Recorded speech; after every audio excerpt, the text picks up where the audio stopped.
From the Alex Trebek stage at Sony Picture Studios, this is Inside Jeopardy! Hello and welcome back to Inside Jeopardy, your exclusive and official podcast destination for all things happening in the world of Jeopardy!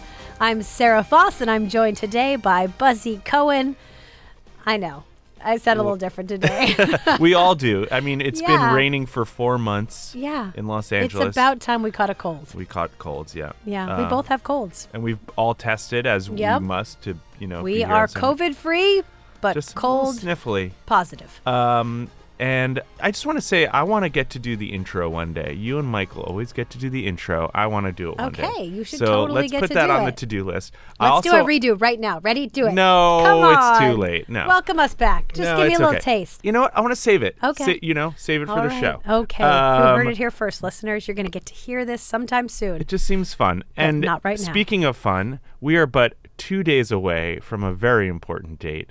I thought you were going for Jeopardy, but no, you weren't. I was like, it's actually 3 days. But just before Jeopardy, we get to celebrate Sarah Foss's birthday. Oh, boy. Looking great at 28, I gotta say. I know. It's amazing because I worked here for 22 years, so that means I started when I was 6, which... Yeah, kind of the Doogie Howser of the Jeopardy world. Me. Yep. That's what we call you, behind your back. Yes. But happy birthday. Well, thank you so much. Yeah, I missed being on the same birth as Jeopardy by one day. Yeah, well, you had to come first because there you as go. Anyone who works on the show knows, you are spearheading so much of what happens. And I'm going to say this, and this is going to sound oh boy. This is going to sound made up, but you are the wind beneath my Jeopardy wings. You really kept me going here for a long time. So I appreciate it. Happy birthday, and I hope everyone out there in Podland, please send Sarah your birthday wishes. Let her know how much we all appreciate her. Thanks, Buzz. It's not just my birthday, though. Obviously, on March 30th, it is Jeopardy! Jeopardy's birthday, born, a few years before me in 1964. And I have some sad news. Last week on the pod, we announced that we were going to do our live Inside Jeopardy event in New York.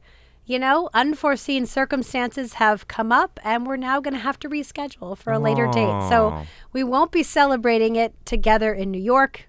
I will still be there for some clue shoots, but we are not going to be celebrating Jeopardy in New York, but we still have lots of fun things planned. We have the Anytime test, as we talked about. You can take it anytime on Jeopardy, even if you've taken it in the last year. I might take it. It's been a while. Just for fun. Yeah. Just to know you still got it. Yeah. For the first 10,000 people who take the test on March 30th, we will be donating $5.90 each person to support pancreatic cancer research at Stand Up to Cancer, something near and dear to all of us here at Jeopardy after losing our beloved Alex Trebek. His wife, Jean Trebek, is very involved with Stand Up to Cancer at this point, so we are just looking for another way to support that research. As a reminder, 20,199 people took the Anytime test last year on Jeopardy. It was the first time we celebrated this glorious event, and we were able to donate $58,000. So let's beat the record. 20,199. We can have more people this year. Set your reminders. Head to Jeopardy.com. Take the Anytime test. Also, keep your eye out because we have a couple other things planned for Jeopardy, and Buzzy's involved in one of them. So I am. Keep listening. A rare instance where I am in the know. Oh, yeah, you are. You are so in the know. You're like in the inner circle of the know. Yes. Well, if you are interested in becoming a contestant, which I really think everyone out there should try, because I have said it before and I'll say it again. I was just sitting on my couch watching, and former Clue Crew member Kelly Miyahara said, take the test. It wasn't an Anytime test at that point. It was a scheduled test, but it said, take the test at home. I said, why not? Here I am on a podcast talking about my favorite show. It could happen to you. At the very least, you will get to be on the Alex Trebek stage if you do well on that test and get through the process. But it's a really easy and fun thing to do. So take the test. It takes 15 minutes. It is a lot of fun because it's basically a quick Jeopardy game, more or less. But Sarah, we do have some very exciting games to discuss, so let's get into it. All right. Cue those beep boops.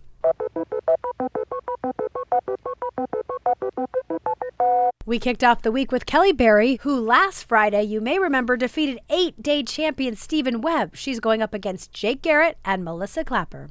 Jeopardy round, pretty evenly matched. Now, Jake is a football coach. He did finish that round with a small lead. And I have to say, during the break when Ken was taking, Ken takes a picture with all of the contestants, and Ken said, "This is the smallest I've ever looked on stage. I look like a punter."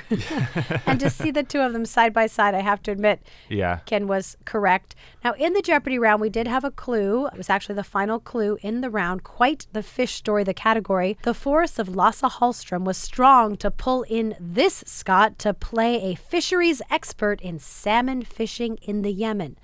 Melissa responded with McGregor, but many people thought maybe she just said Gregor. I have to once again tell you guys, we stopped, we listened to the tape.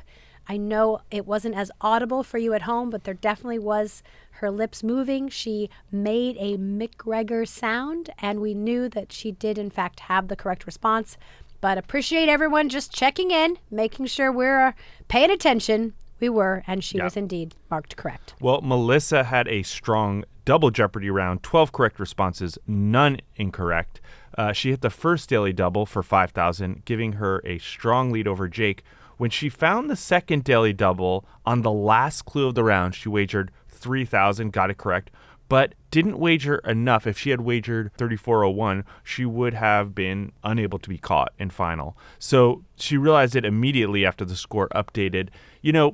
I think when you're up there and you're making a quick decision, a lot of the times people are making those daily double wagers on guts. Yeah. How strong do I feel about the category? On the other hand, if you feel like you're wagering too much, you could feel like, oh, well, I'm going to, lose the lead that I have got, although she was not quite in danger of that. I think, a lot of the times people come in and have kind of a range vibe versus doing math. I've said it before and I'll say it again. I do not like doing math on television.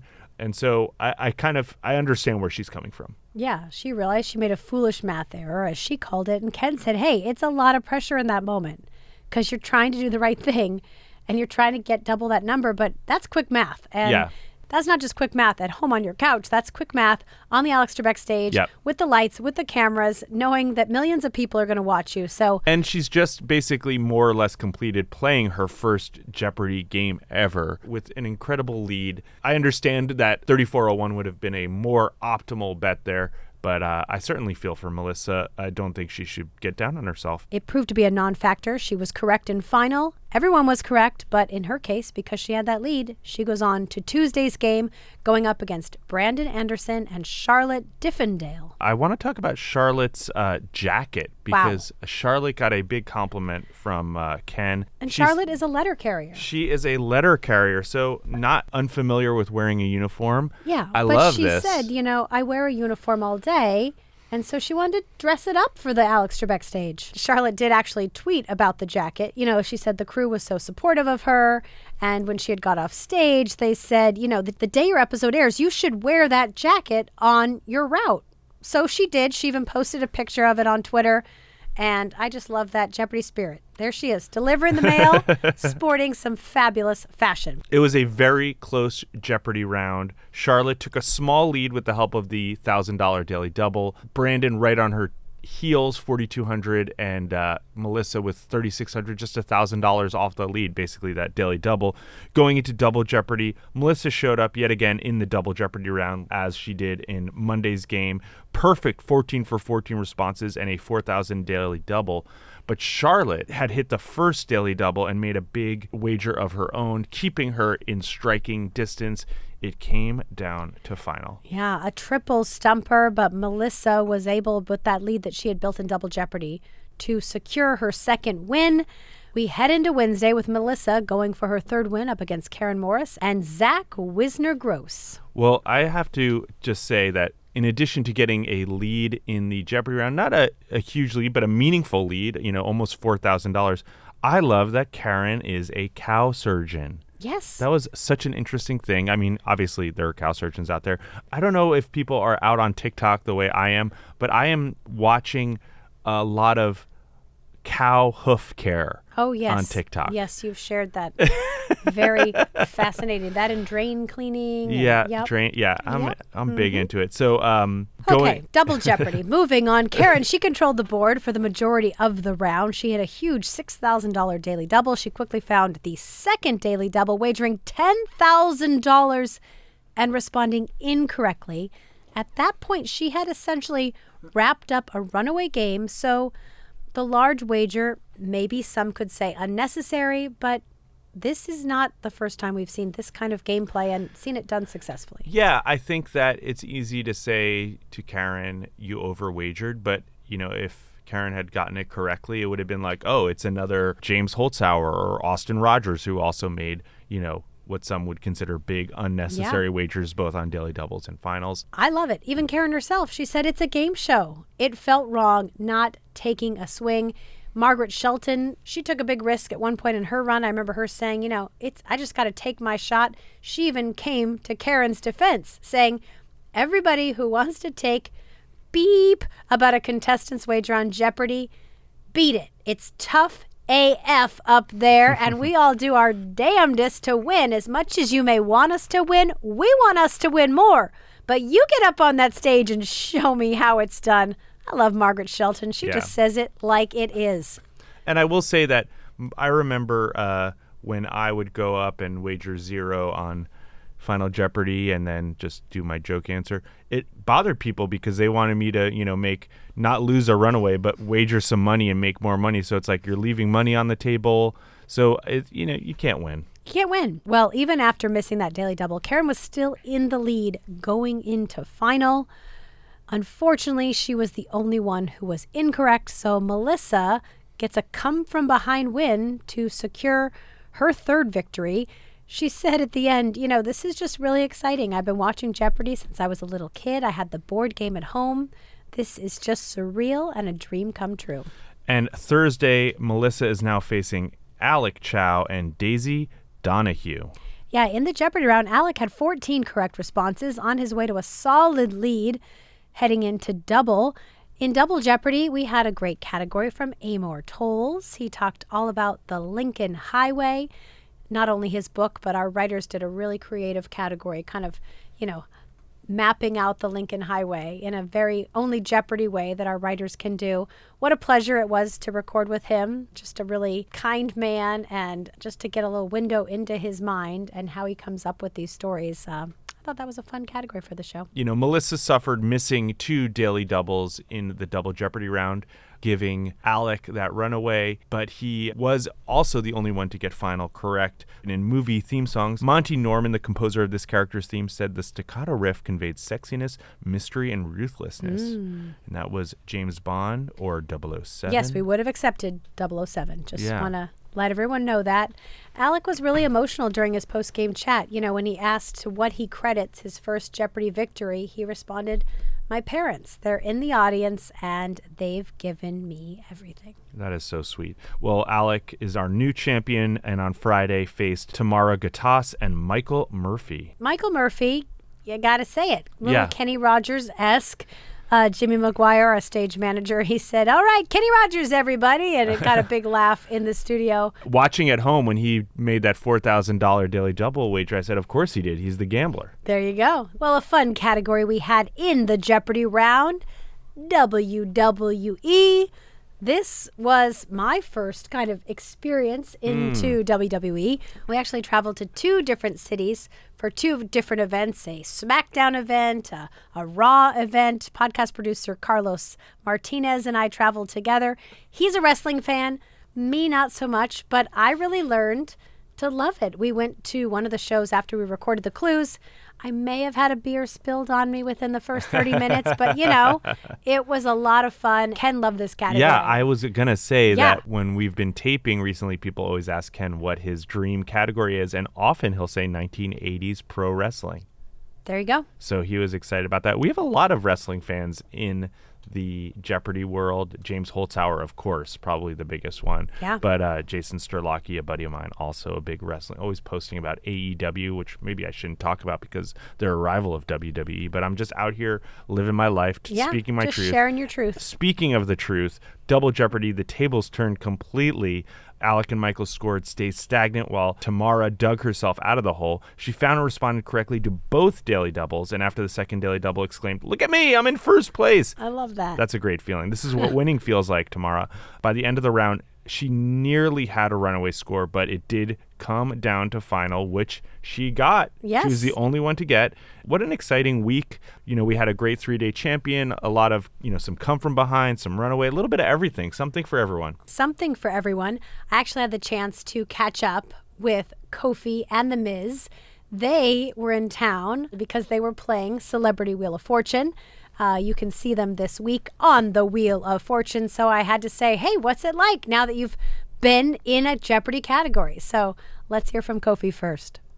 Kofi, did you ever think you would be featured in a category on Jeopardy? I never, ever in my wildest dreams thought that I'd be featured in a category on Jeopardy. It's just crazy. I feel like the longer that I've been with WWE, the more of these unthinkable life goals, you know what I'm saying? Like bucket list items come up. Now, in this category that we were kind of taking a look at WWE over the years, your clue, all about Andre the Giant. Right. Did you grow up an Andre the Giant fan? Absolutely. Who didn't? Yeah. You always heard about just how big he was, So Right. I could only imagine, especially back then, what it was like to see Andre the Giant. And from what I understand, and like we talked about in the question, he was pretty rowdy. You know what I mean? Moving cars on Yes. his own. Like these are things that you would see in a comic book or a movie, let alone real life. So Yes, yeah, always moving an Andre cars, fan. not driving them. Not driving them, moving them. As Yes. a prank on his fellow wrestlers at night. It's like a little jokey joke. Oh, I'm going to move your car. Ha, ha, ha. Like, whoa, you're not supposed to be able to do that in real life, man. All right, you did a terrific job presenting your clue. It was an Yeah. incredible category. The contestants loved it. Awesome. And thanks for being a part of Jeopardy. Thank you so much for having me. It's been a complete honor. It feels like a legit dream. Such a character, and even a bigger character if that's possible. Let's hear from The Miz. So you've done a lot in your life, The Miz, Yes. but now you've presented a clue on Jeopardy. Yes, and honestly, I think this is the closest I can get to Jeopardy because I'm not sure if I'm smart enough to be a contestant on it. Every time I watch Jeopardy and I try to answer the questions, I never seem to get them right. What would be like a great category for you? WWE. Well, thankfully, that was the category that you presented in. Your clue, SmackDown. Yes. Kind of ironic because you're on the Raw team, but you laid it down about what a SmackDown is, and I feel like you put a lot into that clue. I did put a lot into that clip. Anytime that you're going to be on an iconic show like Jeopardy, you want to put full force and go all out, and that's exactly what I did for a clue. I can tell our listeners that you really also wanted to be the one chosen to present the category introduction because only one of the 5 gets selected for that. That's a And big then deal. It's a big deal. But then along came Triple H. I know. And, I get it. I understand. But I wanted it really bad. I've loved Jeopardy ever since I was a child. Watched it with my family. And I feel like you guys get this a lot. But I think it's very near and dear to a lot of people. And it's kept everyone entertained for how many years? What? Probably 40 seasons, Well, maybe? we're in our 39th season. 39? Isn't that you incredible? are a part of season 39. That's amazing to me. It's a true honor to be a part of it. So thank you very much. All right, thank you for sharing these interviews with us, as always, Sarah. That's it for our game recaps. As I said, an incredible week. But now it is time for some viewer questions. Steven asks, over the years, I've noticed some categories continue to appear on Jeopardy even though the players sometimes struggle with the material. Football, for example. While other subjects appear once or twice and then never again. Hall & Oates, anyone? Can you discuss the writer's process to decide whether categories are kept in the rotation or discarded? Well, the one thing I can say is that one person's best category is another person's worst category. And it really just depends on the 3 contestants who are on that stage any given day and the categories that are before them. You could play the same 12 categories on one day and have them go over so well. You could play them with different people and maybe not so well. So you can't ever really judge how a category plays with the 3 given contestants. We've had those experiences at home where you're watching and you're like, how do they not know this? Totally. This is so easy. But it's absolutely the reverse with other categories. So I couldn't begin to dive into the minds of our writers, but I can say they wouldn't judge, how gettable any one clue or category is based on any particular group of contestants. And one thing I would say is that if you look at the examples that Stephen gives, football, there is a lot of information there. We have decades and decades, tons of players. We have pro football. We have college football. Hall & Oates, much more limited material to play with. Very true. And that is often a challenge. We'll have particular talent who wants to come and do a category. And it just may be that recently we've asked clues about them, not knowing they'd want to come and present, and we can't actually make it work because, like you said, there's only so much material and at least enough time has to pass to phrase it slightly differently. And then you have the added challenge of tournaments like Masters and Tournament of Champions, where our writers and researchers have to go and make sure, they call it duping the material, make sure that none of those contestants has responded to any clue that would once again be asked in a future tournament. So it limits the field even more. Just another reason why our writing team and our researchers are so amazing. And speaking of that, watching from home, I remember, I don't know if this is interesting, but I remember after I finished my second tape day, I had lost on Jeopardy. I went home, ordered some Chinese food, and sat down with my wife and watched Jeopardy. And I turned to her and I said, I'm really glad I didn't tape on this day because I would have done really badly on that game. So it just goes to show. This is coming from a nearly... coming off a 9-day... Exactly. Almost a super champion. Almost, very nearly a sub-super champ, as I like to call myself. Speaking of super champions. Yeah. Sean asks, speaking of super champions, I have a question about super champions. When players like James Holzhauer, Matteo Roth, Jamie Schneider, etc., when these super champs are going through the casting process and are selected to be a contestant, do you have an idea on whether or not these players can make a sizable run or go on a lengthy streak, or is it unpredictable and you never know how a player is going to do until they get on the stage? Well, my firsthand experience, during COVID, we all kind of pitched in where we could. And so I helped out in the contestant department. And I did auditions, particularly the first round, where you have to take the 50 question and answer test on Zoom with one other person. And it's moderated, basically. And I remember one contestant, I won't give out their name. They scored a near perfect test. Such a great personality, so confident. I went on the record. I was like, I have met the next Ken Jennings. Wow. This is it. I'm going on the record. And, that person came on. They won one game barely. And I couldn't believe it. I mean, this was going to be the next great ultimate champion. And then in talking with the contestant team, everyone feels that way. You really can never anticipate who is going to be one of those elite. It's unknowable. Many of these people, those super champions you listed, James and Amy in particular, they tried out many times over the years. So it's just a lot of things have to align just perfectly. Yep. And that's kind of the most exciting thing about it. On any given tape day, you never know when your next Ken Jennings, Buzzy Cohen, James Holzhauer, you never know when they're going to start playing. So it makes it exciting. Well, thank you for your questions. Sarah, thank you for these insights as always. Before we close out the show, I did tease that I was going to have a code word for people in the audience if they see me. And for the coffee orders. For the coffee orders. So the coffee order code word is going to be a Peterson pick-me-up, as the person who revealed Michael Peterson Davies' middle name on the podcast. If you come up to me and say, Peterson pick-me-up, I will go get you a coffee if I happen to be at the tape day. I didn't even have to say it today, and I have a beautiful latte right in front of me from Buzzy. Thank you. Well, now with our new podcast code word, that brings us to the end of today's show. We'll be back next week to discuss more gameplay as Tamara goes for her second win tonight. I can't wait. As always, make sure to subscribe to the podcast, rate us, leave us a comment, share across social, and follow us at Jeopardy on Twitter, on Instagram, on Facebook, on YouTube, and on TikTok. And send us your questions to InsideJeopardyPodcast@gmail.com. See you next week. Peterson, pick me up. Bye.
This 9-letter word describes what you should do to watch more great Jeopardy content. What is subscribe? Correct. Still got it.